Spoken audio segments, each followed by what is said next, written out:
Assalamualaikum warahmatullahi wabarakatuh. Waalaikumsalam warahmatullahi wabarakatuh. Selamat siang dan salam sejahtera buat kita semua.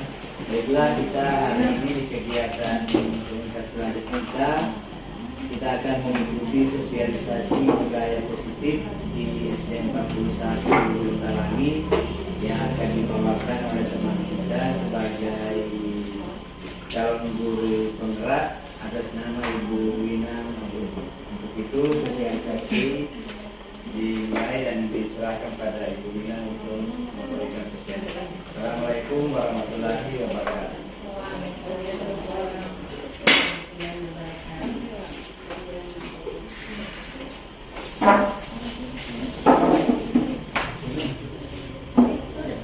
Assalamualaikum warahmatullahi wabarakatuh. Waalaikumsalam warahmatullahi wabarakatuh. Bapak Ibu yang saya hormati, izinkan saya akan mensosialisasikan tentang budaya positif. Di sini saya bukan menggurui, nanti di sini kita belajar tentang materi budaya positif di sekolah SDN 41 Utara. Nah, sekarang saya langsung saja. Materi yang pertama yang kita akan pelajari yaitu di sini ada disiplin positif yang perlu kita pelajari. Yang pertama yaitu ada teori kontrol. Di sini teori pilihan menurut Dr. William Glasser. Ada beberapa keseluruhannya ada di dalam grafik ini. Yang pertama, Anda tidak bisa mengontrol orang lain, hanya Anda yang bisa mengontrol diri Anda. Yang kedua, semua perilaku memiliki tujuan. Yang ketiga, model berpikir menang-menang. Kolaborasi dan konsensus menciptakan pilihan-pilihan baru. Realitas kebutuhan kita berbeda. Di sini ada makna disiplin. Yang pertama, teori motivasi, ada 5 posisi kontrol, 5 kebutuhan dasar manusia. Untuk teori motivasi ada 5. Yang pertama untuk menghindari hukuman, yang kedua untuk mendapatkan imbalan, ketiga untuk menghargai diri sendiri, itu ada nilai-nilai kebajikan universal, ada keyakinan keras. Kemudian 5 posisi kontrol, ada penghukum, pembuat rasa bersalah, kemudian ada teman pemantau, 5 manajer, kemudian ada segitiga restitusi, menstabilkan identitas, validasi kebutuhan, 3 menanyakan keyakinan. Kemudian yang terakhir ada 5 kebutuhan dasar manusia. 5 kebutuhan dasar manusia itu bisa bertahan hidup, penguasaan, kasih sayang, dan rasa diterima, kesenangan, kebebasan. Oke, kita lanjut. Apakah makna disiplin? Di sini ada berasal dari bahasa Latin bahwa disiplin itu kalau di bahasa Latin adalah disciplina yang artinya belajar. Makna asal dari kata ini berkonotasi dengan disiplin diri dari murid-murid Socrates dan Plato. Disiplin diri membuat orang menggali potensinya menuju sebuah tujuan, apa yang dihargai. Namun dalam budaya kita, makna kata disiplin telah berubah menjadi sesuatu yang dilakukan seseorang pada orang lain untuk mendapatkan kebutuhan.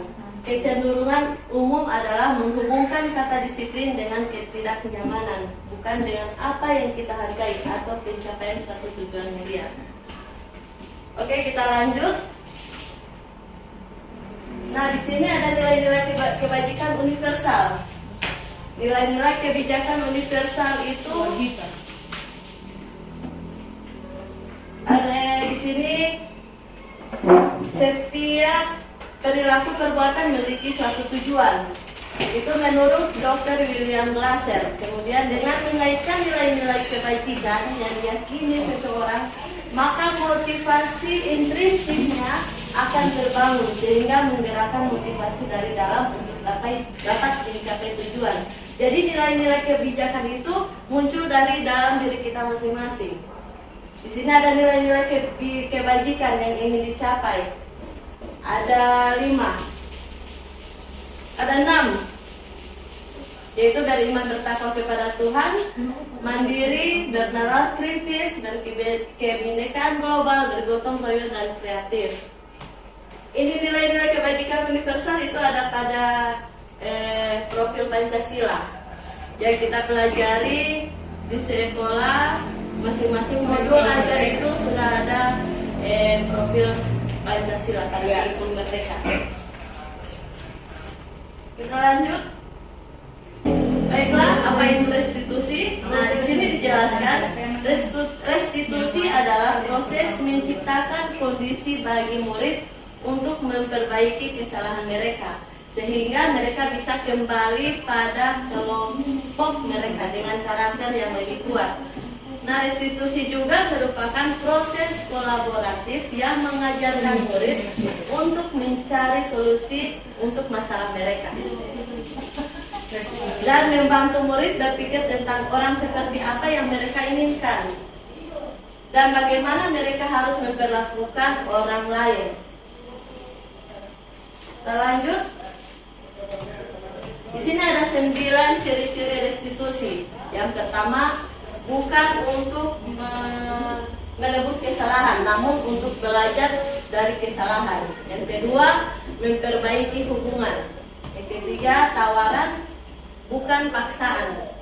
Yang keempat, restitusi menuntun untuk melihat ke dalam diri. Restitusi mencari kebutuhan dasar yang mendasari tindakan. Restitusi diri adalah cara yang paling baik. Restitusi fokus pada karakter bukan tindakan. Restitusi fokus pada solusi, dan terakhir, restitusi mengembalikan murid yang berbuat salah pada kelompoknya. Nah, di sini ada beberapa yang sudah kita lihat di dalam kelas. Mungkin ada beberapa keyakinan. Contohnya, kira-kira yang mana yang merupakan keyakinan kelas? Mengapa? Yang pertama, ada kesepakatan kelas.